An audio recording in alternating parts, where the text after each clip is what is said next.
हम उठाएंगे थोड़ी देर बाद, लेकिन उससे पहले पर्दा उठाने की कोशिश करेंगे हम।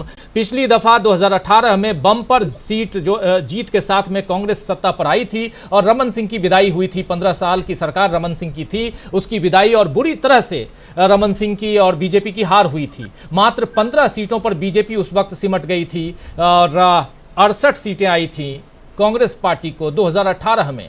लेकिन क्या उस 68 से फिर बाई इलेक्शन में 3 सीटें और बढ़ गई कांग्रेस की और 71 सीटों पर कांग्रेस पहुंच गई? क्या 71 सीटों से ज्यादा होगी कांग्रेस की सीटें या 71 से कम होगी? सरकार बनाने के लिए 46 सीटें चाहिए, 46 सीट्स चाहिए, लेकिन क्या 46 सीट्स के आर पार रहेगी कांग्रेस या वहां तक पहुंच जाएगी बीजेपी? बहुत कुछ है। छत्तीसगढ़ को 3 भाग में हमने बांटा है। एक भाग बस्तर है, बस्तर का एरिया जो दक्षिण छत्तीसगढ़ है, एक भाग सरगुजा है जो ऊपरी यानी उत्तरी छत्तीसगढ़ है, और एक मैदानी भाग है जो छत्तीसगढ़ का जो लैंड एरिया कहलाता है, वो एरिया। 3 भाग, और बस्तर भाग में 12 सीटें हैं जबकि सरगुजा में 14 सीटें हैं। और सबसे मज़ेदार बात आपको यहाँ बता दूँ कि बस्तर की 12 सीटें पिछली दफ़ा कांग्रेस के पास थीं 2018 में। सरगुजा की 14 सीटें कांग्रेस के पास थी 2018 में। और क्या अब ये 12 और 14, ये जो 26 सीटें हैं, ये रिटेन करने जा रही है कांग्रेस या नहीं? बड़ा सवाल है, इस सवाल से पर्दा उठाएंगे। चलिए जरा अब जल्दी से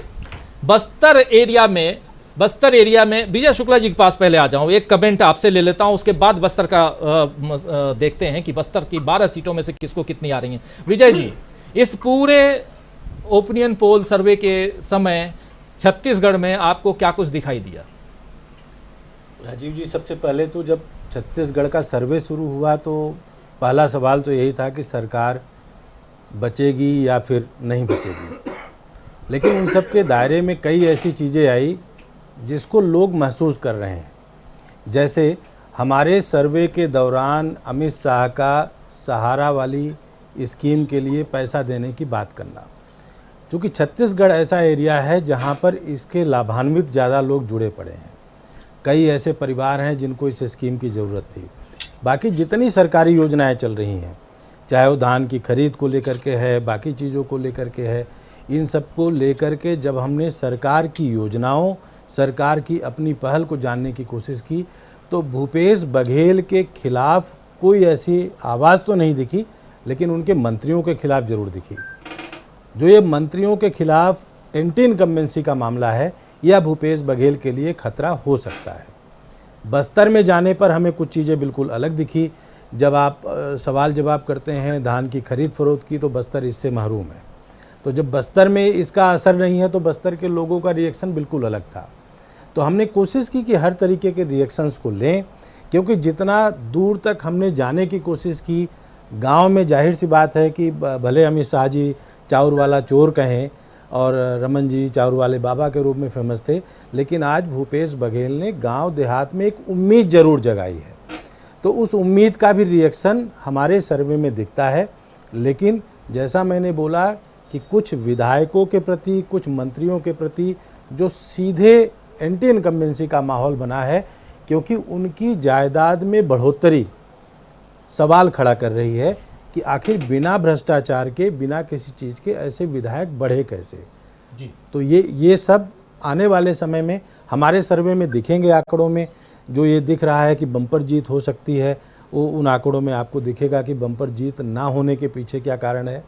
लेकिन आंकड़े जब आप पेश करेंगे जी तो बिल्कुल। चलिए, बहुत सारी बातें बाद में भी करेंगे और समझेंगे कि जो सर्वे आपका है उस सर्वे में बस्तर का क्या कुछ है। देखिए, रीजन वाइज बस्तर की 12, सरगुजा की 14, मध्य छत्तीसगढ़ की 64 सीटें हैं। और बस्तर में कांग्रेस, बीजेपी और अन्य के खाते में कितनी सीटें जाती हुई दिखाई दे रही हैं, ये ज़रा आंकड़ा ले आइए स्क्रीन पे, समझें और इस पर चर्चा को आगे बढ़ाएंगे कि बस्तर में कितनी सीटें, 12 में से कितनी सीटें बस्तर में आ रही हैं कांग्रेस के पास। आप देखिए कि नीचे हालांकि आंकड़ा आ चुका है, ऊपर ये आंकड़े दिखाई नहीं दे रहे हैं, लेकिन ये 4 है, 8 है, 4, 8, 4, 8 बराबरी का आंकड़ा दिखाई दे रहा है।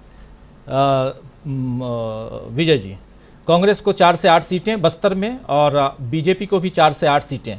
अगर दोनों के वो देखें, हम मीन निकालें तो 6 सीटें, 6 सीट कांग्रेस को और 6 सीट बीजेपी को और 12 में से, और सबसे मज़ेदार तथ्य यहाँ ये कि 12 की 12 सीटें थी कांग्रेस के पास, लेकिन इस बार 50% अपने खाते में बीजेपी ले जाते हुए दिखाई दे रही है। जो अभी आप कह रहे थे चावल वाला मामला है या कुछ और भी मामला है, बस्तर की 12 में से 6 सीटें यहाँ कांग्रेस लूज कर रही है, आखिर क्यों? या कई चीज़ें हैं राजीव जी। जब आप देखेंगे, सबसे पहले मैंने बोला कि सरकार की ज़्यादातर सुविधाएं बस्तर के एरिया के लोगों को बेनिफिट नहीं पहुंचा पा रही हैं। कुछ तो बिल्कुल साफ तौर पर पहुंचा रही हैं, जैसे वन उपज की खरीद फरोख्त की बात है, लेकिन वहाँ लोगों का एजुकेट ना होना, लोगों का उस तरीके से सिस्टम से जुड़े ना होना, ये सवाल है। लेकिन जब धान की खरीद फरोख्त की बात होती है तो लगता है कि ये लोगों को माला माल बनाएगा, लेकिन बस्तर के लोगों के पास ये माला माल बनने की वो है नहीं व्यवस्था। सुविधाओं का वहाँ पर सीधे तौर पर जिस तरीके से इन्होंने इम्प्लीमेंट किया है, वहाँ ज़मीन पर ना दिखना इसके पीछे एक कारण है। और ये कारण आपको सीधे दिख रहा है कि जहाँ उनकी बम्पर लॉटरी लगी थी पिछली बार, क्योंकि वहाँ पिछली बार एंटी इनकम्बेंसी थी डॉक्टर रमन के रवैये को लेकर, प्रशासनिक कार्रवाई को लेकर। इस बार प्रशासनिक कार्रवाई को लेकर नहीं है, इस बार यह है कि कुछ आए, इसकी उम्मीद को उन्होंने ज़्यादा पाला और मिला कम। तो मुझे लगता है कि हमारे सर्वे का भी एक फैक्टर है कि लोगों को घाटा दिख रहा है और लोग उसको रिएक्ट कर रहे हैं। जी, जरा आना चाहता हूं प्रमोद अग्रवाल जी, कैसे देखते हैं आप 6 सीट कांग्रेस को, 6 सीट बीजेपी को, दोनों बस्तर में बराबर बराबर, आदिवासी बहुल क्षेत्र, और कहा जाता है कि बस्तर जो ले गया वो सरकार बना लेता है, लेकिन यहाँ 50-50 वाली बात दिखाई दे रही है। बस्तर में 12 सीटें आज की तारीख में, 12 की 12 सीटें कांग्रेस के पास, लेकिन यहाँ 6-6 सीटें दोनों बांटते हुए दिखाई दे रही हैं। 4 से 8 सीटें आ सकती हैं, 6 यहाँ तो मीन निकाल रहा हूँ, लेकिन हो सकता है कि 4 से 8 सीटें कांग्रेस के खाते में और 4 से 8 सीटें बीजेपी के खाते में जा सकती हैं। हो सकता है 7 भी आ सकती है, हो सकता है कि 4 सीटें भी आ सकती हैं। प्रमोद अग्रवाल जी, कैसे देखा जाए इसको? मुझे ऐसा लगता नहीं है कि नेताम भी अपनी पार्टी बना चुके हैं, क्या वो भी डेंट करते हुए दिखाई दे रहे हैं? अरविंद नेताम जी पहले भी कांग्रेस छोड़ चुके थे, एक बार फिर कांग्रेस में आए थे, और मेरे ख्याल से अरविंद नेताम जी ने अपना सारा जो भी पॉलिटिकल गेन था वो खो दिया है। उनकी अब वो मान्यता नहीं रह गई है आदिवासी समाज में जिसका वो नेतृत्व करते थे। तब से लेकर के अब तक इंद्रावती में बहुत पानी बह गया, ऐसा कह सकते हैं। जहां तक बस्तर का सवाल है, आंकड़े जो भी आ रहे हैं, लेकिन मुझे ऐसा लगता नहीं है कि कांग्रेस वहां इतना कमजोर प्रदर्शन करेगी। वजह उसकी यही है कि इन 5 सालों में ऐसा कोई कारण नहीं बना है जिसने आदिवासी समाज को इस सरकार से नाराज किया हो। एंटी इनकम्बेंसी प्रत्याशी के प्रति हो सकती है, और वह प्रत्याशी के टिकट बदलने से भी बदली जा सकती है। सरकार के प्रति कोई रोष होगा, मुझे ऐसा लगता नहीं है, क्योंकि मिलेट्स, तेंदूपत्ता और धान, उसके साथ साथ आत्मानंद स्कूल और नक्सली समस्या, इन सभी मामलों में भूपेश सरकार ने बहुत अच्छा काम किया है। उसके बाद सरकार बनने के बाद वहां पर दो उपचुनाव भी जीते हैं। इसलिए ऐसा कहना कि कांग्रेस इतनी कम हो जाएगी, मुझे नहीं लगता है कि ऐसा होगा। और नंद कुमार साय के आ जाने के बाद आदिवासी क्षेत्रों में कांग्रेस की पहुंच और बढ़ी है। बीजेपी के पास जैसा नेतृत्व का संकट प्रदेश भर में है, लगभग उसी तरह का रीजनल संकट भी है। बस्तर में बलीराम कश्यप जी के बाद उनके दोनों पुत्रों ने उनका कमाया हुआ राजनीतिक जीवन तो जिया है, लेकिन उनकी कमाई हुई लोकप्रियता हमेशा खोई है। उस बिल्कुल उस खोने की बिल्कुल बिल्कुल के बाद प्रमोद अभी तक अग्रवाल जी आता हूं, इसमें बहुत सारी बातें हम करेंगे। जरा एक आंकड़ा और लेके आता हूं, फिर उसके बाद जरा और आगे बढ़ते हैं, क्योंकि दक्षिण भाग जो है छत्तीसगढ़ का, वहां बस्तर जहां 12 सीटें हैं और उसमें 6 सीटें बढ़ती हुई दिखाई दे रही हैं, 4 से 8 और 4 से 8, बीजेपी और कांग्रेस 50-50% पे बिल्कुल यहाँ। और बस्तर के आदिवासियों में बहुत ज़बरदस्त पकड़ बनाने की कोशिश पिछले 5 साल में बीजेपी ने भी की है, ये किसी से ये बात छिपी नहीं है। लेकिन अगर हम सरगुजा चलते हैं, सरगुजा की 14 में से 14 सीटें आज की तारीख में कांग्रेस के पास हैं, और ये वही एरिया है जहां से टीएस सिंहदेव उर्फ बाबा नजर आते हैं, और वो अभी पिछले दिनों छत्तीसगढ़ के उप मुख्यमंत्री बनाए गए हैं। लगातार पिछले 4 साल तक नाराज रहे। श्रवण गर्ग साहब उनके बारे में भी बता रहे थे, 2.5 साल की जो बात हुई थी वो पूरी नहीं हुई, बहुत कुछ यहाँ चलता रहा, अंदर खाने बातें बहुत सारी चलती रहीं, कुछ खबरों में, कुछ सोशल मीडिया में, कुछ व्हाट्सएप यूनिवर्सिटी में, अलग अलग ढंग से। लेकिन सरगुजा में आज की तारीख में 14 में से कितनी सीटें आती हुई दिखाई दे रही हैं अगर देखा जाए तो कांग्रेस को, बीजेपी को, ज़रा वो आंकड़े ले आइए जल्दी से। और इन दोनों आंकड़ों के साथ देखिए, यहाँ सरगुजा में 6 से 10 सीटें कांग्रेस को और 4 से 8 सीटें यहाँ भी लूज करती हुई कांग्रेस दिखाई दे रही है। 14 में से 6 से 10 सीटें, अगर इसका मीन निकाला जाए तो 8 सीटें यहाँ दिखाई दे रही, कहीं ना कहीं 6 सीटें लूज कर रही है यहाँ पर कांग्रेस पार्टी। यहाँ भी अब जरा आते हैं हम 90 में से 26 सीटें, जिसमें से 10 से 18 सीट कांग्रेस को और 8 से 16 सीट बीजेपी को। जरा आना चाहता हूं अब सबसे पहले गर्ग साहब आपके पास, इन आंकड़ों के आधार पे ज़रा अपनी बात बताइए। और बहुत लंबा अनुभव आपका रहा है चुनावी राजनीति में, और उसके आकलन का, पत्रकारिता का, और छत्तीसगढ़ को बहुत नज़दीक से आप जानते हैं। और क्या कारण हो सकता है, ये 1 तारीख से 14 तारीख तक के आंकड़े हैं, और 2 सप्ताह पहले, 2 सप्ताह सितंबर के महीने का, आज 16 तारीख है, 2 दिन पहले तक के आंकड़े, और कल को ये आंकड़े बदल भी सकते हैं। अभी टीएस सिंहदेव का एक बयान आया है मोदी जी का के मन से, वो जो भाषण दे रहे थे, उस बयान पे भी बहुत सारी बातें हो रही हैं, लेकिन ये बाद का बयान है, इस सर्वे में वो नहीं है। यहाँ पर ये समझना ज़रूरी है कि बस्तर का एरिया और सरगुजा का एरिया, जहाँ पर 100% पिछली दफ़ा कांग्रेस जीत कर आई थी, वहाँ कांग्रेस बस्तर में 50% और सरगुजा में 40% लूज करती हुई दिखाई दे रही है। देखिए, मेरा ऐसा मानना है कि ये जो आपका सर्वे है ये काफ़ी रियलिटी के नज़दीक है, क्योंकि जो एंटी इनकम्बेंसी आमतौर पर जो होती है, जैसे मध्य प्रदेश में भी यही स्थिति होगी, क्योंकि आदिवासी इलाका बहुत बड़ा है और 80 के करीब सीटें हैं वहाँ मध्य प्रदेश में भी, शेड्यूल कास्ट और शेड्यूल ट्राइब की मिला के बहुत बड़ा एरिया है। ये जो दिख रहा है ये ज़बरदस्त एंटी इनकम्बेंसी का प्रभाव दिख रहा है, जो आपने बताया बस्तर के दोनों भागों में, सरगुजा में भी बताया और आपने इधर भी बताया। इसमें केवल एक फैक्टर जो मेरे समझ के बाहर है, वो शायद विजय शुक्ला जी बताएंगे कि बीजेपी के पक्ष में क्या है, क्यों है वहाँ, क्योंकि बीजेपी के पास कोई लीडरशिप तो है नहीं दोनों जगह पर, मतलब बस्तर में भी और सरगुजा के इलाके में भी।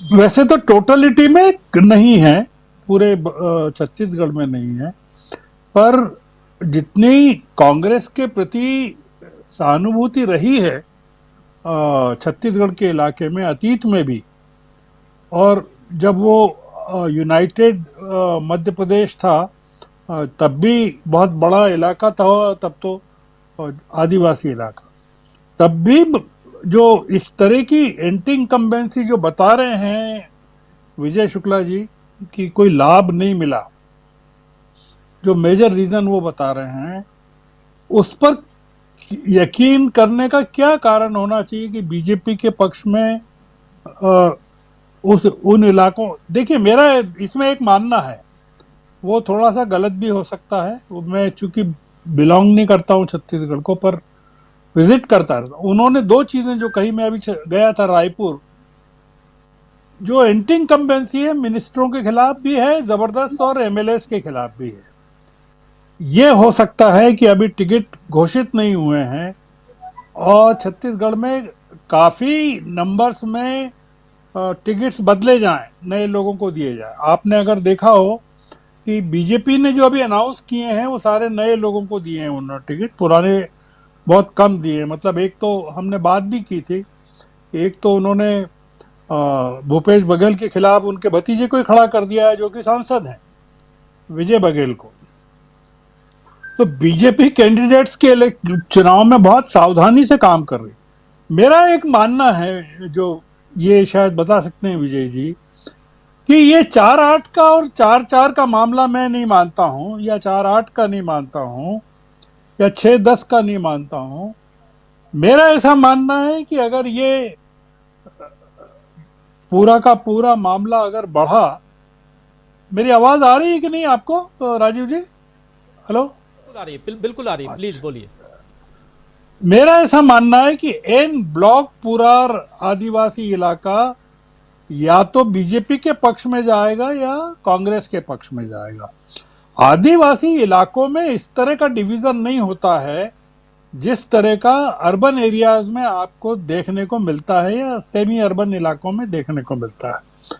अब अगर इन्होंने बस्तर में भी बाइफरकेट किया हो, मतलब आप अगर कह रहे हैं कि बस्तर और सरगुजा में फर्क कर रहे हैं, आदिवासियों की नाराजगी को अगर आप क्यूमुलेटिवली मानते हैं कि उनका एक ही कारण है बस्तर का भी और सरगुजा का, तो मेरे ख्याल से एन ब्लॉक सारी की सारी सीटें बीजेपी के, मतलब मार्जिनली छोड़ दें, सिंहदेव साहब के प्रभाव क्षेत्र वाली इधर छोड़ दें, साय के प्रभाव क्षेत्र वाली उधर छोड़ दें, वो एक अलग मुद्दा है।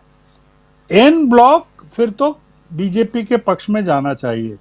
और मुझे कोई ऐसा ऑब्वियस रीजन दिखता नहीं है वहाँ छत्तीसगढ़ में इस समय कि इतनी डीमोरलाइज पार्टी रही है जब से रमन सिंह सत्ता से बाहर हुए हैं, और जो भ्रष्टाचार के आरोप उनकी ब्यूरोक्रेसी के खिलाफ, उनके खिलाफ, उनके परिवार के खिलाफ चलते रहे, जांचें जो चलती रही है, उसके कारण कोई वहाँ इतना बड़ा फर्क हो कि बीजेपी ने कोई बड़ा नेता खड़ा कर दिया हो वहाँ छत्तीसगढ़ में जो आदिवासी वोटों को प्रभावित कर सकता हो, वो मुझे दिखता नहीं है। तो इसलिए मैं ये जो मतलब विजय जी से सुनेंगे कि उनका कोई कारण तो होगा, लॉजिक तो होगा, उसके बिना तो वो इस तरह की बात कहेंगे नहीं। मैं डिवीजन को नहीं मानता हूँ, मतलब 4-4 या 4-8 या 6-10 को नहीं मानता हूँ मैं। या तो ये मानता हूँ 8-1, 8-2, और इधर सरगुजा में मैं मानता हूँ कि मतलब 12-2, 11-3, ये मानता हूँ मैं। पर मैं थोड़ा सा, क्योंकि आपने जो पिछली बार के आंकड़े बताए हैं वो एन ब्लॉक हैं, अगर आप गौर करें तो, कि 12 की 12 और 14 की 14, ये आदिवासियों का जो रोड मैप है थिंकिंग का, वो डिवीजन वाला नहीं है, वो एक कंसेंसस वाला है कि ये करना है, और वो by word of mouth travel करता है कि इस बार ये हवा है। तो अब हो सकता है कि मैं शायद गलत सोच रहा हूँ, विजय जी का एनालिसिस ठीक होगा, वो उनसे बात करेंगे तो वो ज़्यादा प्रकाश डालेंगे चीज़ों पर। विजय जी, जरा आप ही बताइए कि आखिर क्या कारण है जो डिवीजन है, बस्तर में 6 और 6 और उधर अगर देखा जाए तो सरगुजा में 8 और 6, ये डिवीजन क्यों? क्या बीजेपी के पक्ष में कोई हवा है, लहर है, या कुछ और है? ये जो देखिए 2-3 फैक्टर हैं राजीव जी। बिल्कुल सही बात है कि बस्तर और सरगुजा मिला करके सरकार बनाते हैं और यह फैसला करते हैं कि सत्ता में कौन आएगा, क्योंकि यहाँ सीटों का बंटवारा और बाकी सब एक तरफा होता है। लेकिन जो इस बार बीजेपी की अपनी ग्राउंड लेवल की कैंपेन है, बीजेपी बिना लीडरशिप के आम कार्यकर्ता के साथ गांव देहात में जाकर अपने शांति तरीके से काम कर रही है। दूसरा, हम लोग ये देख रहे हैं कि आदिवासी क्षेत्र पूरा शांत है, लेकिन शांत नहीं है। छोटे छोटे जो हाट बाजार थे वहाँ आंदोलन चल रहे हैं, सबके अपने छोटे छोटे मुद्दे हैं। जब हम इनको कलेक्टिव देखते हैं तो कलेक्टिव में ये हमें नुकसान देता हुआ दिखता है, चाहे वो बीजापुर का इशू हो, चाहे फिर कोंडागांव का इशू हो, ये सब अलग अलग हैं। उसके पीछे बिल्कुल लॉजिक क्लियर है कि सरकार के खिलाफ, जैसा मैंने बताया कि भूपेश बघेल के खिलाफ कोई नाराज़गी नहीं है। नाराज़गी वहाँ जो है, जो सिटिंग एमएलए हैं और मंत्री हैं उन्हीं के खिलाफ है, क्योंकि उन्होंने फील्ड में जाना बिल्कुल छोड़ दिया। भाजपा इसके उल्टे काम कर रही है। भाजपा ने डॉक्टर रमन को अपना चेहरा बना के कहीं नहीं भेजा है, क्योंकि उसको पता है कि जैसे डॉक्टर रमन को चेहरा बनाएंगे वैसे नुकसान और ज़्यादा होगा, चेहरा बनते ही नुकसान होगा। ना वो सरोज पांडे को चेहरा बना रहे हैं। दूसरा, उनकी ऑफरिंग समझिए, जैसे उन्होंने 12 अलग अलग जातियों को और जोड़ दिया उसमें, तो उनके अपने आंकड़े बिल्कुल बदल गए। अमित शाह ने छोटे छोटे पॉइंट पर जो अटैक किया है वो कहीं ना कहीं उसी बेल्ट को इम्पैक्ट में कर रहे हैं, और ये सीधे तौर पर दिख रहा है। ठीक है, वो इम्पैक्ट वाली बात। और सबसे बड़ी बात कि एंटी इनकम्बेंसी, जिसके बारे में गर्ग साहब पहले भी कह रहे थे कि जो उनके मंत्री हैं, जो आज के जो एमएलए हैं कांग्रेस पार्टी के, और चूंकि कांग्रेस ने अभी तक टिकट डिक्लेयर नहीं किया है, उम्मीदवारों की घोषणा नहीं हुई है, तो उस हिसाब से भी अभी बस्तर को और सरगुजा को देखना होगा। लेकिन मैदानी भाग में क्या कुछ है, मैदानी भाग में 64 सीटें हैं, उन 64 सीटों को भी ला करके और फिर हमारे इसको ओपन करते हैं और ओवरऑल देखते हैं कि क्या कुछ सीन वहां दिखाई दे रहा है। छत्तीसगढ़ में 64 सीटें मध्य छत्तीसगढ़ में है मैदानी भाग, और इस सरगुजा बस्तर छोड़ करके, तो इस 64 में से कितनी सीटें कांग्रेस को, कितनी सीटें बीजेपी को, ओवरऑल कितनी सीटें आ रही हैं कांग्रेस को और बीजेपी को, सरकार किसकी बनने जा रही है। अभी देखिए 10 और 18 कांग्रेस को 26 में से, और 8 और 16 बीजेपी को इन 26 सीटों में से। लेकिन क्या मध्य छत्तीसगढ़ में बीजेपी लीड करेगी या कांग्रेस लीड करेगी, ये बड़ा सवाल है। जरा उसको स्क्रीन पर ले आइए और फिर छत्तीसगढ़ का हाल समझते हैं कि छत्तीसगढ़ में क्या है, और इसको ओपन करते हैं हमारे तमाम साथी। देखिए, मध्य छत्तीसगढ़ में 64 में से 38 से 42 सीटें कांग्रेस पार्टी को, लगभग ये कहें कि मध्य छत्तीसगढ़ में ही कांग्रेस पार्टी सरकार बनाती हुई दिख रही है। बीजेपी को 20 से 24 सीटें और अन्य के खाते में 0 से 4 सीटें। ये टोटल जो हैं जरा 48 से 60 सीटें, 60 मैक्सिमम, 48 मिनिमम कांग्रेस को, और 20 नहीं, जरा इसको नीचे का ठीक कर लीजिए, ये थोड़ा गड़बड़ दिखाई दे रहा है। बीजेपी की जो सीटें हैं, लेकिन 48 से 60 सीटें दिखाई दे रही हैं। ज़रा अब आइए इसको नीचे ठीक कर लीजिए पूरा, और उसके बाद लेके आइए जो टोटल जोड़ है, और ज़रा समझें अब ये जो बीजेपी को जोड़ में कहीं गड़बड़ है, लेकिन 48 से 60 सीटें यहाँ दिखाई दे रही हैं कांग्रेस को। और अगर मैं देखूँ जो मेरे पास आंकड़े रखे हुए हैं, तो उस हिसाब से 28 से 40 सीटें यहाँ पर बीजेपी को दिख रही हैं। 28 से 40 बीजेपी को और 48 से 60 कांग्रेस पार्टी को। अब यहाँ आना चाहता हूँ एक एक करके आप सबसे, बाद में आखिर में आऊँगा विजय शुक्ला जी आपके पास, लेकिन सबसे पहले मीनू जैन जी आपके पास आना चाहता हूँ। कांग्रेस सरकार बनाती हुई दिखाई दे रही है 48 से 60, और इसका अगर मीन निकाला जाए, अगर एक आंकड़ा देखा जाए, तो 54 सीटें कांग्रेस के खाते में आती हुई दिखाई दे रही हैं। यहाँ पे बीजेपी को एक आंकड़ा देखा जाए तो 34 सीटें आती हुई दिखाई दे रही हैं, 54, 34, और यहाँ अदर्स के खाते में 2 सीटें मीन में, यानी 54 सीटों के साथ 48 से 60 के बीच कुछ भी आ सकता है। 71 प्लस नहीं आ रहा है कांग्रेस पार्टी को, इतनी सीटें नहीं आ रही हैं मीनू जी। 5 साल में, 5 साल नहीं, ये सितंबर से पहले तक जो कांग्रेस, भूपेश बघेल ने जो भी काम किया है, सरकार तो उनकी बन रही है, लेकिन वो बम्पर सीटें नहीं आ रही हैं जो सीटें आनी चाहिए थीं। क्या कहेंगी आप, कहाँ चूक कर रहे हैं भूपेश बघेल की 71 से ज़्यादा सीटें क्यों नहीं आ रही? देखिए, जो आपका आंकड़ा दिखा रहा है उस हिसाब से तो ये लग रहा है कि सीटें घट रही हैं। सरकार शायद बन जाए, लेकिन सीटें घट के बनेगी।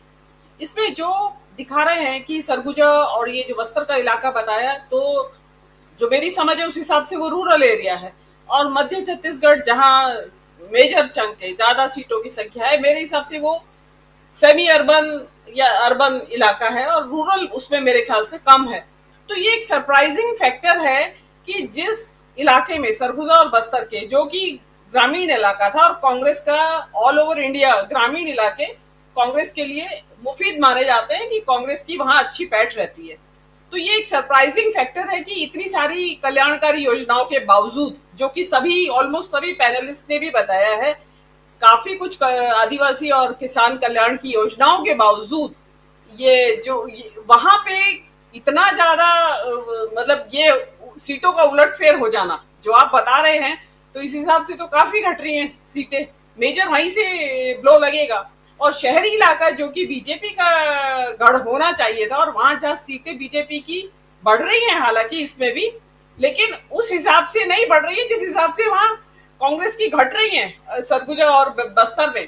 तो क्या जो अफसरों से जो नाराजगी या जो मंत्रियों से नाराजगी या विधायकों से जो नाराजगी है, वो क्या ग्रामीण इलाके को ज्यादा प्रभावित कर रही है और शहरी को इतना नहीं कर रही है, जो कि यहाँ इतना ज्यादा डेंट नहीं नजर आ रहा है। शहरी इलाकों में सीटों का कमी है, लेकिन उतनी नहीं है जो कि सरगुजा और बस्तर की बताई जा रही है। तो ये चीज जो अगेन फिर आता है कि भाई ग्राउंड लेवल की रिपोर्ट अलग चीज होती है, और हम जो मीडिया में पढ़ के ओपिनियन बनाते हैं वो एक अलग चीज होती है। लेकिन ये एक मेरे लिए तो एक स्टडी का विषय है, क्योंकि इतनी सारी कल्याणकारी योजनाओं के बावजूद, देखिए एक लाभार्थी योजना है 5 किलो अनाज की, बताया जाता है कि अब तक जो इलेक्शन लाभार्थी योजना शुरू होने के बाद बीजेपी ने जीते, वो उस 5 किलो अनाज के थैले के ऊपर जीते हैं। तो अगर 5 किलो थैले के ऊपर इतने सारे इलेक्शन और इतनी सीटें वोट इकट्ठा कर सकती है बीजेपी, तो ये इतनी सारी कल्याणकारी योजनाएं जो ग्रामीण इलाकों में, देखिए बेरोजगारी और उसका असर ग्रामीण इलाकों में भी बराबर ही है, ज्यादा ही होगा, क्योंकि वहां कृषि आधारित अर्थव्यवस्था है। तो उसके बावजूद भी वहां कमी क्यों आई है समर्थन में, ये मेरा विजय शुक्ला जी से सवाल होगा। जी विजय शुक्ला जी, नोट करके रखिए, बहुत सारे सवाल आपके पास आने वाले हैं। अमलेंदु उपाध्याय जी, आप तक अभी तक मैं नहीं आया था, और लेकिन आपका कमेंट ज़रूर समझूंगा, सुनना चाहूँगा, क्योंकि अब आंकड़े आपके सामने हैं। 48 से 60 सीटें यानी कि सरकार बनाती हुई कंफर्टेबल लेवल में यहाँ दिखाई दे रही है कांग्रेस पार्टी।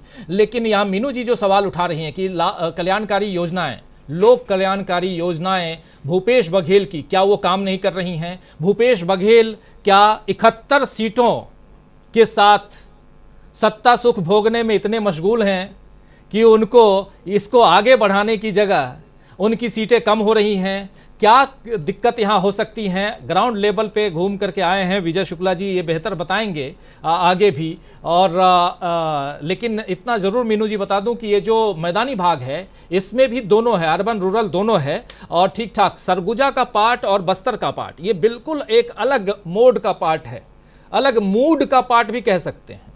सरगुजा भी अलग है और बस्तर भी अलग है। बस्तर का एरिया नक्सल प्रभावित एरिया भी रहा है बहुत ज़्यादा, सरगुजा का एरिया भी रहा है, लेकिन सरगुजा धीरे धीरे कम हो गया। बस्तर में एक फैक्टर और भी जो है वो है, जो नक्सलियों का फैक्टर है, उस पर भी कभी हम चर्चा करेंगे आराम से, इत्मीनान से, और क्यों यहाँ कम हो रही हैं सीटें उस पर भी चर्चा करेंगे। लेकिन इतना ज़रूर मानिए कि सीटें जब कांग्रेस बीजेपी की सरकार थी तो 8 और 4 बांटती हुई कई बार बांटी हैं कांग्रेस और बीजेपी ने। 8 सीटें बीजेपी को, जैसा कि कह रहे थे श्रवण गर्ग साहब, बहुत सही कह रहे थे, 9 और 3, 8 और 4, लेकिन 6 और 6 बांटते हुए नहीं दिखे बस्तर का जो भाग था, और 10 और 2 ऐसे बढ़ती हुई दिखाई दी हैं सीटें। तो यहाँ पर थोड़ा सा कुछ गड़बड़ दिखाई दे रहा है। गड़बड़ इस सेंस में कि अभी आएंगी, अभी चुनाव की घोषणा, कैंडिडेट्स की घोषणा, बीजेपी ने अपने कैंडिडेट्स की घोषणा कुछ कर दी हैं, तो वो सब फैक्टर भी होगा इसमें जो विजय शुक्ला अपने उसमें बताएंगे। लेकिन अमलेंदु जी, कैसे आप देखते हैं? आपके बाद फिर सीधे आना चाहूँगा प्रोफेसर अखिल स्वामी जी, दीपक पाचपोर जी, तमाम लोगों के पास आना चाहता हूँ इस पूरे आंकड़ों पर। अमलेंदु जी, देखिए राजीव जी, दिल्ली में बैठ के मैं जो समझ सकता हूँ वो ये है कि पिछली बार जब कांग्रेस ने 71 सीटें जीती थी तब कांग्रेस का चेहरा कोई नहीं था, सिंह के खिलाफ एंटी इनकम्बेंसी थी। उसका फायदा भी उस समय कांग्रेस को जबरदस्त तरीके से मिला था।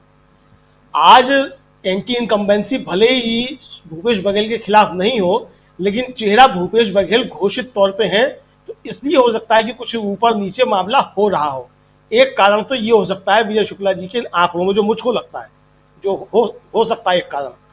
दूसरा जो बस्तर की बात राजीव जी, हालांकि मैं उस पर सहमत नहीं हूँ विजय शुक्ला जी के इस आंकड़े से थोड़ा सा, क्योंकि बस्तर का मामला वही है कि वहाँ मतलब एक ही तरफ रहता है मामला, या तो इधर या उधर।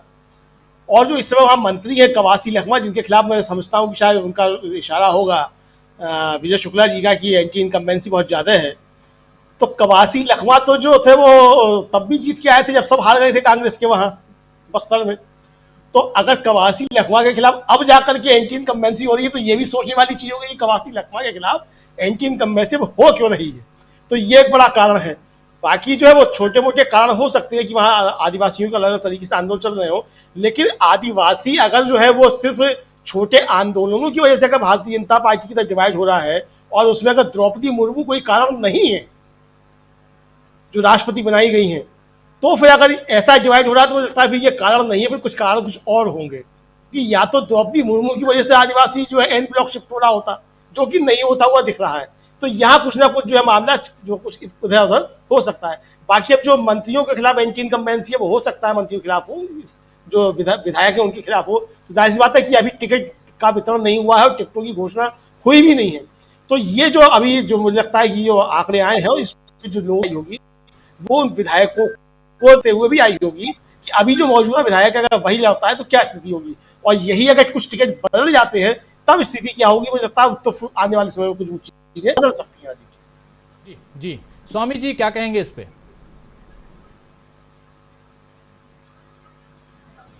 देखिए राजीव जी, जो पहली बार मैंने कहा था कि पिछली बार के चुनाव से 2-3 सीटें कांग्रेस को ज्यादा मिलेंगी, अब मैं उसे एक्सप्लेन करता हूं। मुझे हो सकता है जो शुक्ला जी ने अभी फील्ड सर्वे किया है अभी की स्थिति में वो ठीक हो। देखिए 3 फैक्टर्स हैं जिसकी वजह से जो मैं अनुमान लगा रहा हूं वो सही होगा, ये हम बाद में डिस्कस करेंगे जब इलेक्शन के रिजल्ट्स आ जाएंगे।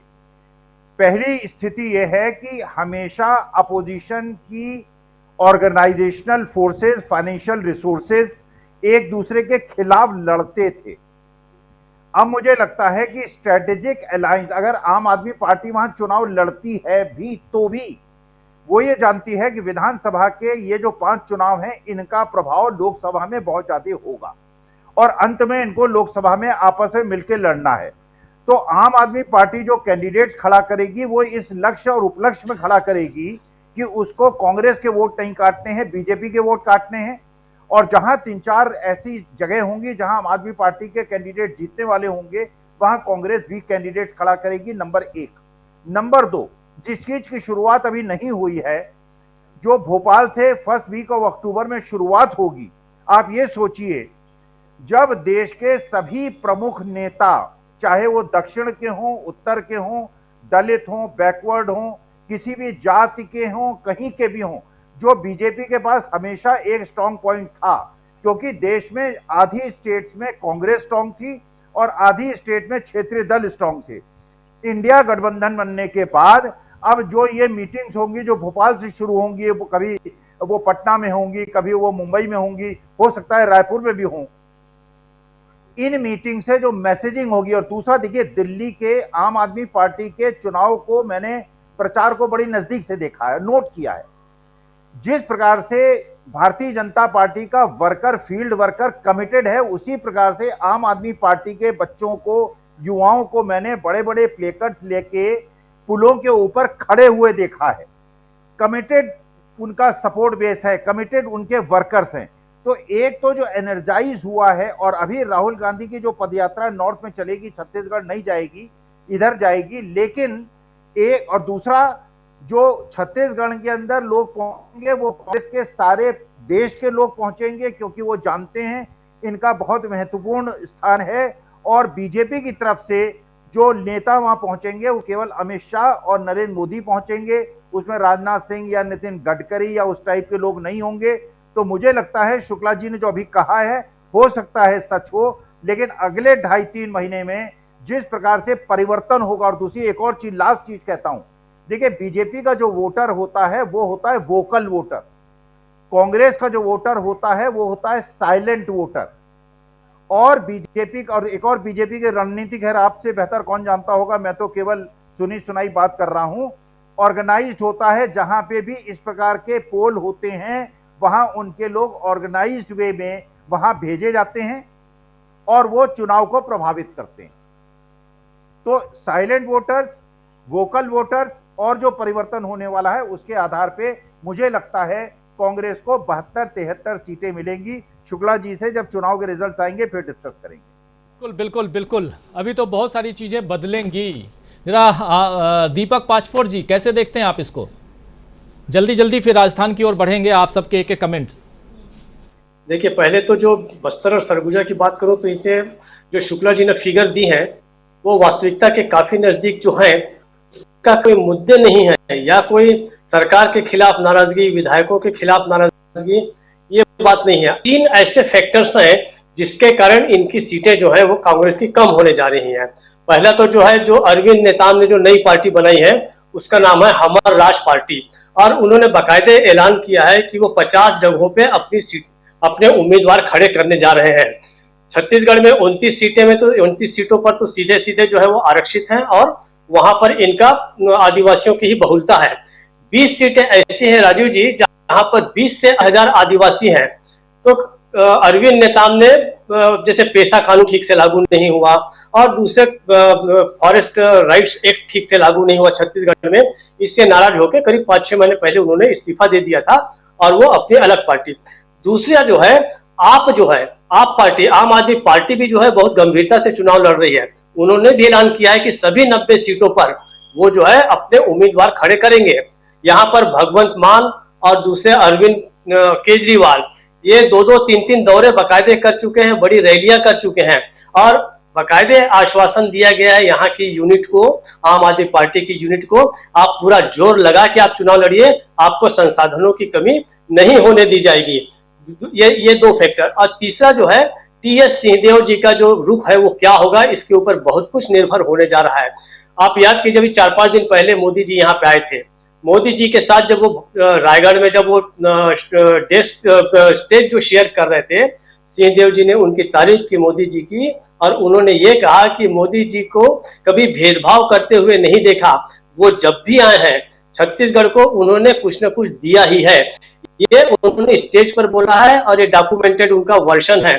तो ऐसा उनके उम्मीदवार हो सकता है कि सीधे ना हो, लेकिन उनके प्रभाव में जो लोग हैं वो अगर खड़े होते हैं चुनाव, मैं नहीं जानता कि सर्वे में शुक्ला जी ने इस फैक्टर्स को ध्यान में लिया है नहीं लिया है। मेरा ऐसा ख्याल है कि केवल मुद्दों पर आधारित अगर बातचीत हुई होगी तो मुद्दों पर आधारित आने वाले समय की पिक्चर को जो है बहुत क्लियर नहीं कर रहा है। ये 3 फैक्टर जो मैंने बताए, ये कांग्रेस की सीटों को घटाने के लिए काफी बड़े पैमाने पर जो है वो कारगर हो सकते हैं। वरना निश्चित रूप से ग्रामीण इलाकों में जो काम हुआ है, एक समय था जो केवल 7 ऐसे वनोपज थे जिन्हें सरकार जो है वो खरीदती थी। आज देखिए लगभग 57 ऐसे वनोपज हैं, वनों में होने वाले लघु वनोपज हैं जिनको सरकार खरीद रही है। फॉरेस्ट राइट्स एक्ट बड़े अच्छे तरीके से किया गया। आप जानते हैं देशबंधु में राजीव जी, मैंने इसके ऊपर 3-4 दिनों तक लगातार स्टोरीज की थी, बहुत प्रभावी ढंग से किया है। लेकिन अगर मुद्दों के आधार पर चुनाव लड़ा ही नहीं गया और जो बाकी जो गुणा भाग जो है उम्मीदवारों का अगर उस पर होता है, और मुझे लगता है कि उसी पर ये चुनाव लड़ा जा सकता है। वरना मुझे नहीं लगता कि भूपेश बघेल के सरकार के खिलाफ ऐसी कोई इतनी बड़ी नाराजगी है कि सीधे सीधे उनकी 20-25 सीटें कम हो जाए। ऐसे मौके पर जब भारतीय जनता पार्टी के पास बहुत कोई खास ऐसा चेहरा नहीं है, रमन सिंह, दूसरा सरोज पांडे, और आप एक चीज और याद कीजिए कि बस्तर से ही लता उसेंडी जो है पूर्व मंत्री थी, वो उन्हें भी उपाध्यक्ष बनाया गया है। हालांकि रमन सिंह के लिए कोई बहुत बड़ा थ्रेट नहीं है, असली जो थ्रेट है वो थ्रेट जो है वो सरोज पांडे का है। रमन सिंह को अगर कोई चुनौती देगा मुख्यमंत्री बनने के लिए तो सरोज पांडे देगी।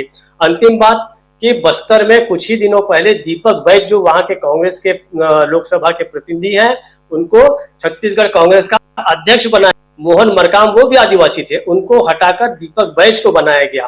तो इस तरीके से जो है वो मेरा ऐसा ख्याल है कि मुद्दों पर यह चुनाव कम होगा, जमीन पर कैसे लड़ा जाता है, किस तरीके से वोट काटे जाएंगे कांग्रेस के, इस पर बहुत कुछ निर्भर करेगा। और अंतिम एक ही बात मैं और क्लियर कर दूं जो बहुत सारे लोगों को नहीं पता, विजय बघेल जो है उनके भतीजे हैं और विजय बघेल ने एक बार भूपेश बघेल को हराया भी है चुनाव में।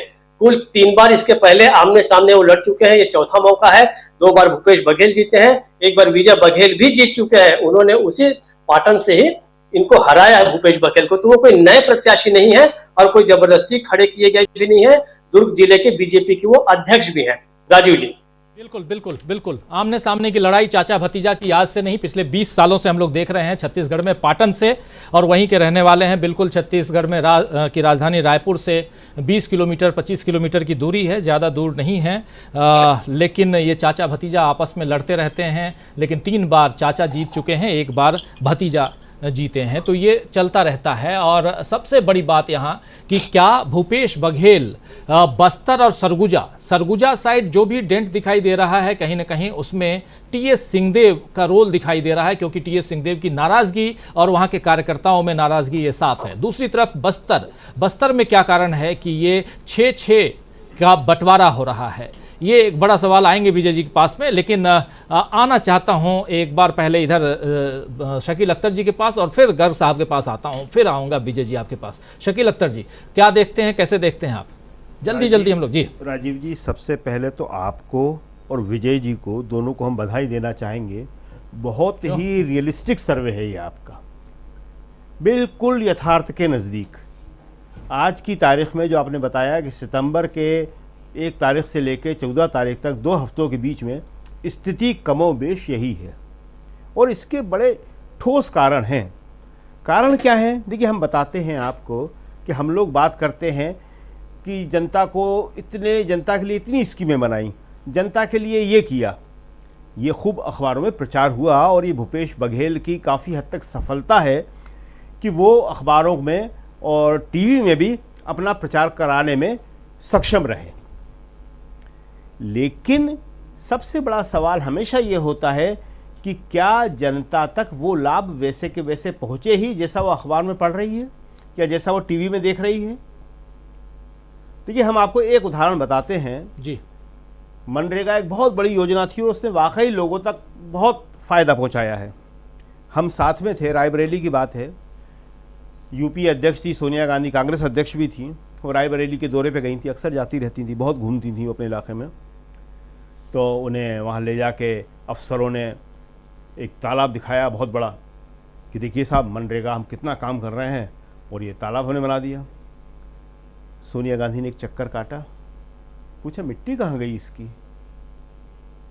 गांव वालों की तरफ मुड़ गई, गांव वालों से पूछा, गांव वालों ने कहा बहुत पुराना तालाब है ये तो देखिए, सच्चाई और जो कहानियाँ होती हैं उसमें थोड़ा फ़र्क होता है। हम रायपुर कई बार गए हैं, बस्तर भी गए हैं, पूरा छत्तीसगढ़ करीब करीब घूमा है। वहाँ पे लोगों तक योजनाओं का पहुँचना और उसका लाभ पहुँचना काफ़ी मुश्किल काम है। अफसर लोग इसमें बिल्कुल सहयोग नहीं करते हैं, और इसी का कारण है कि हमको इस तरह से ये आंकड़े मिलते हैं कि जब हम सोचते हैं, अखबारों में पढ़ते हैं, प्रचार को देखते हैं, प्रचार जैसे मोदी जी का है ऐसे दूसरे लोगों का भी है। इस बात को हमें समझना चाहिए कि प्रचार करना अब सबको आता है, और अखबारों में आज आप देख रहे हैं बड़े बड़े एड सारे राज्य सरकारों के आ रहे हैं, मध्य प्रदेश के, छत्तीसगढ़ के, राजस्थान के, 2-2, 4-4 पेज रोज़ हमें देखने को मिल रहे हैं। और किन अखबारों में? बड़े बड़े अखबारों में। वो बड़े अखबार जो छत्तीसगढ़ के मुख्यमंत्री के ख़िलाफ़ भी लिखते हैं, राहुल गांधी के ख़िलाफ़ भी लिखते हैं, गहलोत के भी ख़िलाफ़ लिखते हैं, राहुल गांधी के ख़िलाफ़ लिखते हैं, उन अखबारों में ये जो वहाँ की राज्य सरकारें हैं खूब ऐड देती हैं। खैर, वो अलग मुद्दा है। एक दूसरी बात हम बताना चाहेंगे आपको कि ये जो हमने बात करी कि बस्तर में डिवाइड हो रहा है, 12 सीटें भी कांग्रेस के पास हैं, इसमें से आधी आधी इधर जा रही हैं, सरगुजा में भी ऐसे ही हो रहा है। क्यों? ये छत्तीसगढ़ किसके नाम पे बनाया गया था? आदिवासी के नाम पर। हम अपनी स्टोरी रोज़ इसी तरह लिखते थे, आदिवासी बहुल छत्तीसगढ़ में, और 3 मुख्यमंत्री बन चुके हैं वहाँ पे। कोई है आदिवासी? या नेक्स्ट के लिए कहीं से किसी आदिवासी का नाम जा रहा है? क्यों नहीं? इसी के साथ एक और स्टेट बनाया गया था, उसका नाम क्या था? झारखंड। वो भी आदिवासी बहुल था, वहाँ तो आदिवासी मुख्यमंत्री बन रहे हैं लगातार। तो ये सवाल क्या आदिवासियों के मन में नहीं आएगा? बिल्कुल। तो वो हम ये कह सकते हैं कि साहब डिवाइड नहीं होते, डिवाइड होते हैं, क्यों नहीं होंगे? आदिवासी भी आज उसी तरह सोच रहा है जिस तरह हम सोच रहे हैं, उसके अंदर भी वही राजनीतिक विचार हैं। देखिए, शिक्षा होना एक अलग बात है, फॉर्मल शिक्षा होना, और राजनीतिक विचार होना अलग बात है। आज कोई कहे कि आदिवासियों में या दलित में या दूसरे जो कमज़ोर समुदाय है उसमें राजनीतिक विचार नहीं है, तो ये कहना बहुत गलत होगा। इसलिए वो भी इस बात को सोच रहा है कि भाई हमें भी अपना हक चाहिए, तो वो हर तरह से चीज़ों को देख रहा है, बैलेंस कर रहा है। इसीलिए हम कहते हैं कि आपका जो सर्वे है, विजय जी का और आपका, ये बहुत ही अच्छा सर्वे है और ये बैलेंस सर्वे है।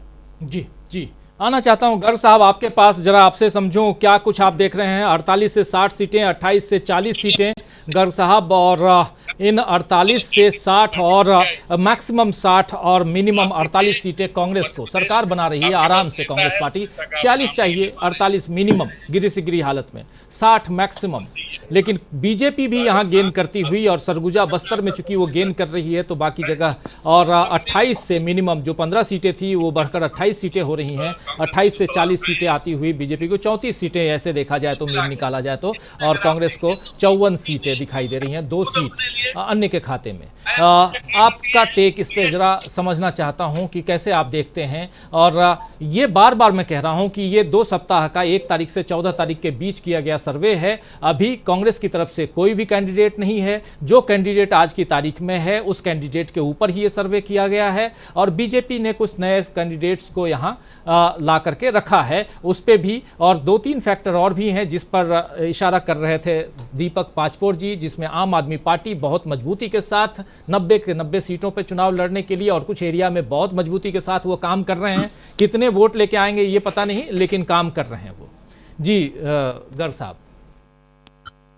देखिए, मैं 2-3 चीजें कहना चाहता हूं कि छत्तीसगढ़ की जो थोड़ी सी यूनिक सिचुएशन है वो ये कि छत्तीसगढ़ में अर्बन एरिया बहुत ज़्यादा नहीं है। छत्तीसगढ़ में अगर रायपुर को छोड़ दें और बिलासपुर को थोड़ा सा गिन लें और दुर्ग को देख लें, मतलब दुर्ग को भी बेसिकली जो वहाँ का इस्पात संयंत्र है उसके कारण या और चीज़ों के कारण, तो बाकी जो पूरा का पूरा इलाका है, मतलब वो अर्बन, मतलब अर्बन के मामले में रायपुर के अलावा कोई अर्बन है नहीं, बड़ा अर्बन। मतलब बिलासपुर को भी आप रेलवे के कारण थोड़ा सा अर्बन मान सकते हैं। एक तो पहली चीज ये। दूसरी चीज ये है कि भारतीय जनता पार्टी के जितने एस्टेब्लिश नेता हैं जो चीफ मिनिस्टरशिप के दावेदारी में हैं, उन सबके खिलाफ बड़े बड़े आरोप हैं भ्रष्टाचार के छत्तीसगढ़ में। मतलब मैं नाम नहीं लेना चाहता हूं, पर रमन सिंह की जो मुखालफत करते थे या अभी भी दावेदारी में है, या जो भूपेश बघेल का विरोध करते हैं खुलेआम या विधानसभा में जो बहुत ही मुखर हैं, सबके खिलाफ जांचें चल रही हैं और जांचें चल रही थी।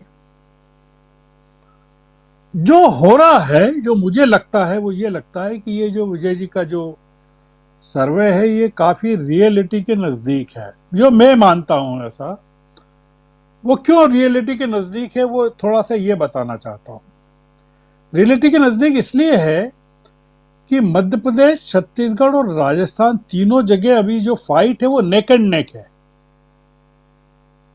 मतलब आप अगर छत्तीसगढ़ को मध्य प्रदेश और राजस्थान से अलग करके नहीं देख सकते,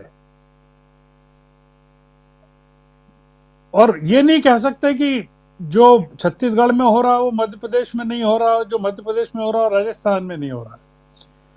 तीनों जगह के अगर आप राजस्थान के भी दिखाएंगे, मैंने खैर देखे नहीं है, पर मैं कह सकता हूं कि राजस्थान में भी जो फिगर्स आ रहे हैं वो एकदम ऐसा नहीं आ रहे हैं कि स्वीपिंग वाले जो फिगर्स आ रहे हैं कि कांग्रेस एकदम स्वीप कर रही है और बीजेपी एकदम डाउन जा रही है।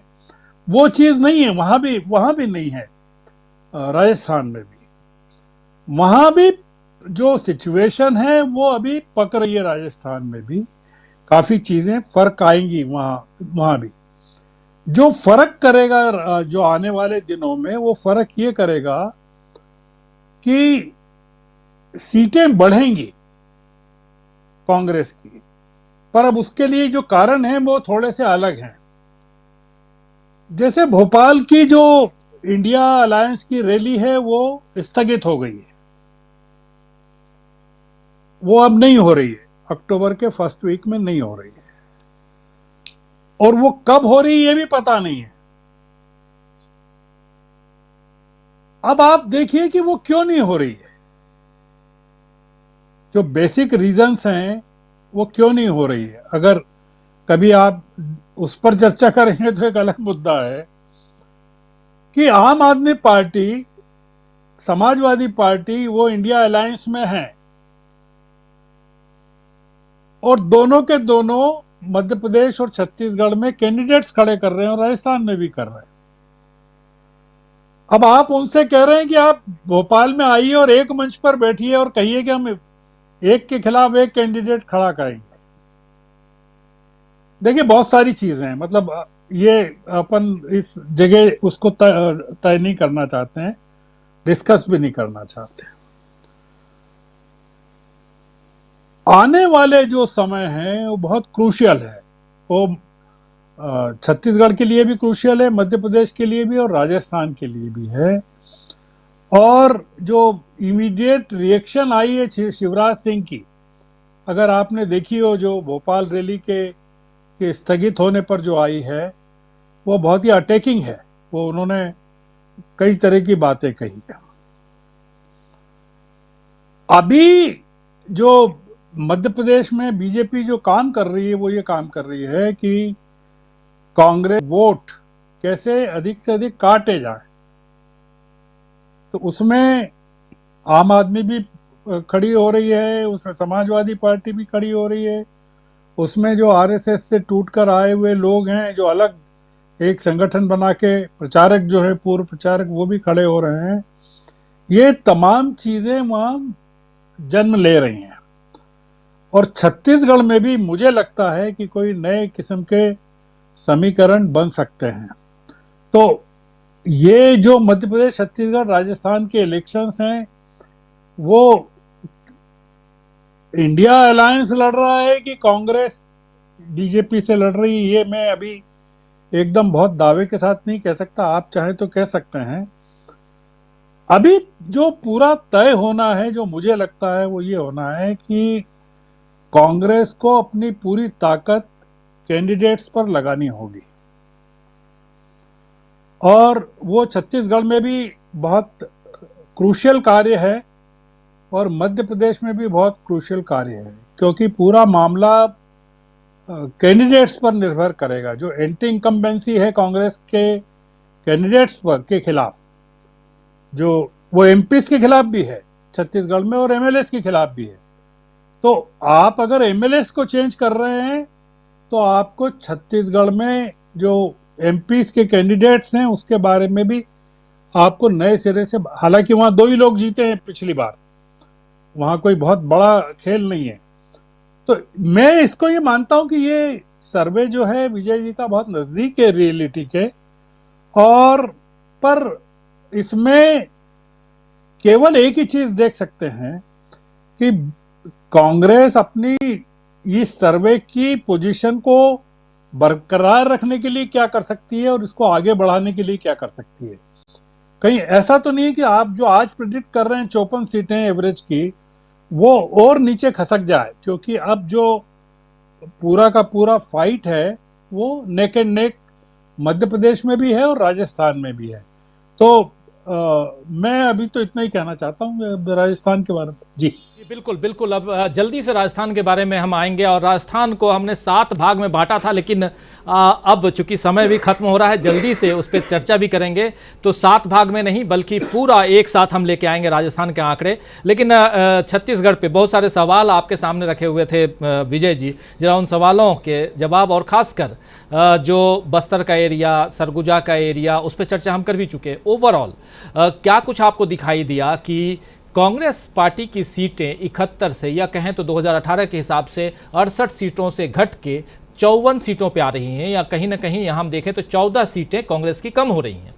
राजीव जी, 2-3 फैक्टर जो हमने उस समय रीड किया था, जो लोगों का रिएक्शन था, वो शायद यहाँ बैठे सभी लोगों को सुनना चाहिए। जो कांग्रेस का कार्यकर्ता था, लोगों का कहना है कि अब वो गुंडागर्दी पर उतारू हुआ है।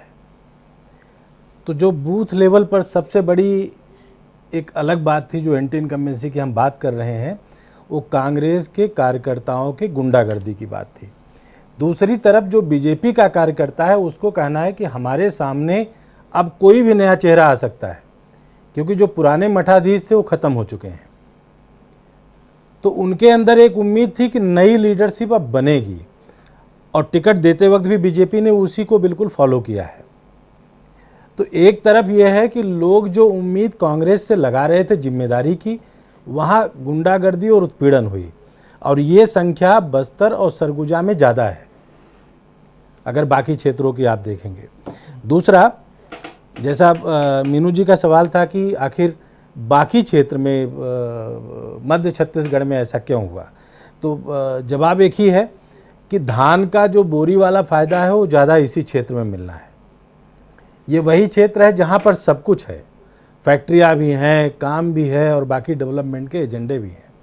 अगर आप बस्तर और सरगुजा में जाएंगे तो मुझे तकलीफ़ होती है कि हम बात करते हैं कि हवाई चप्पल वाला देश हवाई यात्रा करेगा, लेकिन वहाँ बिना चप्पल के नंगे पैर पैदल चलते हुए आदिवासी 1-2 नहीं 20-30 किलोमीटर की यात्रा पर रोज़ दिखेंगे। सड़क के किनारे बैठा हुआ अभी भी वही हजूम दिखता है। अब दूसरा फैक्टर, लोग रिएक्ट कर रहे हैं। युवा रिएक्ट क्यों कर रहा है? क्योंकि अब वो पढ़ रहा है। वो पढ़ने के बाद ये जागरूक हो रहा है कि आखिर हमें मिला क्या है। जितनी भी योजनाएं हैं, पढ़ाई वाली योजनाएं भी उसको यही दिखाती हैं कि हमें मिला क्या है। तो उसको लगता है कि हमसे काफ़ी कुछ खो गया है। ये तीसरा सवाल भी युवाओं के बीच में था। तो मुझे लगता है कि ये सब फैक्टर अलग अलग हैं जो सीधे तौर पर हमारे सर्वे में सबसे बड़ी चीज़ है कि ये आंकड़े अभी के हैं, और इसके बाद जो गर्ग साहब कह रहे थे कि अभी ये कांग्रेस को भी देखने की ज़रूरत है, और कहीं ना कहीं अपने जब कैंडिडेट डिक्लेयर करेंगे, चुनाव में जाएंगे, चुनाव की तैयारियां तो चल रही हैं, लेकिन बाकी फैक्टर्स जिसमें आप अपनी योजनाओं को कहां तक कैसे पहुंचा रहे हैं। शकील अख्तर जी जैसे कह रहे थे कि विज्ञापन की बात, आप दिल्ली के अखबारों में विज्ञापन तो दे रहे हैं, लेकिन दिल्ली के अखबारों से बस्तर के ग्रामीण अंचल में, सुदूर, चाहे वो रायपुर या छत्तीसगढ़ के दूसरे एरिया में, उसका क्या बेनिफिट मिल रहा है, ये सब भी देखना होगा। विधानसभा चुनाव में तो उसका बेनिफिट नहीं मिलता है, केंद्र सरकार में तो मिलता ही। कुछ आप कह रहे हैं? एक बात और रखना चाहूँगा जल्दी, उसके बाद जो बिल्कुल मीनू जैन की बात को पूरा कर रहा है, क्योंकि ग्रामीण इलाके में आदिवासियों के पास कमाई का एक जरिया था मनरेगा। मनरेगा का पैसा सरकार ने दिया नहीं, तो रोज़ उनको ये नहीं पता है कि पैसा कौन देता है। उनको तो पता है कि पैसा हमारा प्रधान देता है, पैसा हमारा बीडीओ देता है, पैसा हमारा डीएम देता है। तो ये जो पैसा ना मिलने वाला रोष है, ये भी इस फैक्टर का एक हिस्सा है। एक फैक्टर कर्मचारियों का भी आप बता रहे थे, जो संविदा कर्मचारी हैं वो भी नाराज चल रहे हैं, वो भी है। तो कई सारे फैक्टर हैं, उस पर हम लोग बात करेंगे। और लेकिन फिर भी ये कांग्रेस के लिए निराश होने की घड़ी नहीं है।